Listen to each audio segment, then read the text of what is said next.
What's up, guys? This is Joe here from Rockstar Reviews. Today we are going to review this. It's my personal phone. It's the Nexus 5. It's made by LG. Of course, it's Google's phone. The Nexus lineup, for those of you who don't know, is actually Google's lineup. Every 2 years they change the manufacturer of the phone. This one and the Nexus 4 are made by LG. The Nexus 6, of course, is made by Motorola.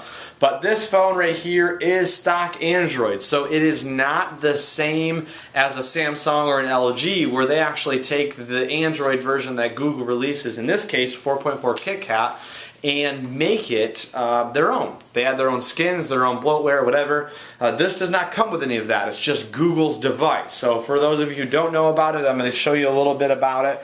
It's a 4.95 inch screen, so it's just shy of 5 inches. I mean, you can just say 5 inches. It doesn't really matter. I have customized this a little bit. I did root it, so there's some cool things I've done to it. But this is my main screen here. I have a couple things that I've done here, but this is a developer's phone, so there's a lot of developers in the industry who are going to, develop and do certain app things on this. But overall, it is a great phone. It does have the soft rubber on the back, so it's very fits very well in your hand, ergonomically speaking, but also grip-wise. So I really like that. But here's my main screen. I don't like anything crazy, so I have my calling, my texting, my web browser, and my camera on the bottom. But and then I actually have the apps here, and I have my favorites up here.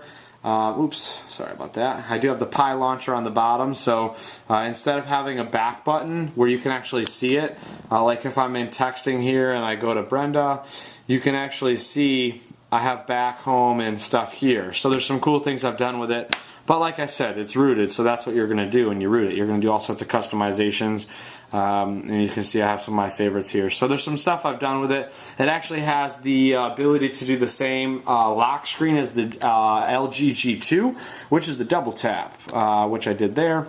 But anyways, overall, it's been a great phone. It has the same, almost identical, same specs as the Samsung S5, the LG G2. There's a lot of things about this phone that I think are underappreciated, and the reason I say that is because this phone retails for $300 and some change.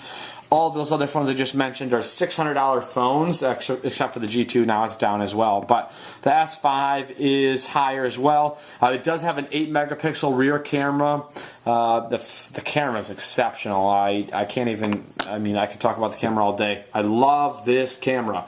And the thing is most people like it's only 8 megapixels, but all your iPhones, including the iPhone 6, are 8 megapixels. So it's going to do a great camera. It's just, this Android operating system, which is KitKat, has done a really good job with optimizing the software, so the camera takes really good pictures. And of course, as it upgrades the software to Lollipop and other things, which I haven't even done yet, you will notice the camera improves as well. So there's some really cool things you can do.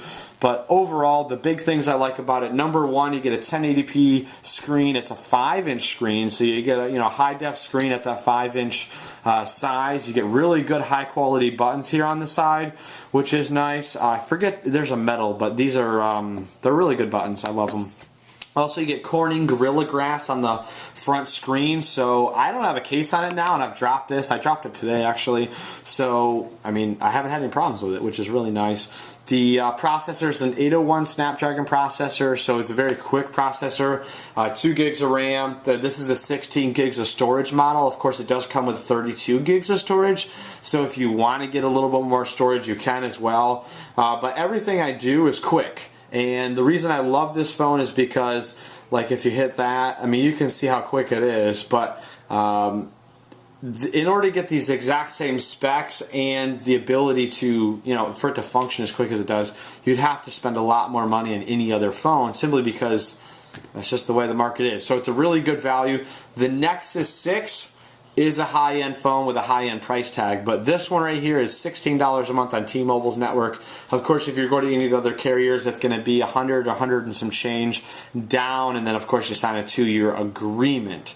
So it does come in white and black, and then of course Google has some really good cases for it as well. But the big benefit of having the Nexus is it does get the newest version of Android the second it comes out. Of course, Samsung and LG have to wait anywhere from 3 to 6 months for them to get it. So right now, I could update this to Lollipop, which I just haven't done. I've been lazy. Of course, no other phone on the market can get that except for the new Nexus 6. Samsung's cannot get it, LG's can't get it. It doesn't even matter. Sony can't get it, no one can get it. So you get the newest version, that's the biggest benefit of the Nexus lineup. The other benefit is because it does not have the bloatware, you do not have to worry about it having a lot less storage out of the box because there's not all these bloatware programs. So there's some really cool things you can do there. But I absolutely love this phone. It's the best phone I've ever owned. Previous to this phone, I have the iPhone 5S and the iPhone 4S, and this has outperformed them dramatically. But it fits well in my pocket. Of course, your lock button's on the right, your volume is on the left, volume up and down, and that's pretty much it. There's not much to it. There's no external memory SD card. There's no removable battery. Of course, that's how that's how Nexus does it on their phones. They just don't do that. I don't know why. I would love that feature, but they do not do it. Great phone, great buy, and I'm sure by now you can get it for a really great price. Click the link below this video in order to see the price on this current phone. This is a GSM model that's unlocked for GSM networks, and of course they have some CDMA models as well. But overall, this is a great device. It is the best phone you can buy for under $300, or at least under $350, because I know it's under that price. So the high-end phone for middle of the road money. Overall, though, it's a great device. So thanks a lot for checking out this review. If you have any questions, click the link below, and you can see more information, more specs, the price on the device, and that's about it. So you guys have a great day. Thanks a lot for watching, and click the link below. Thanks, bye.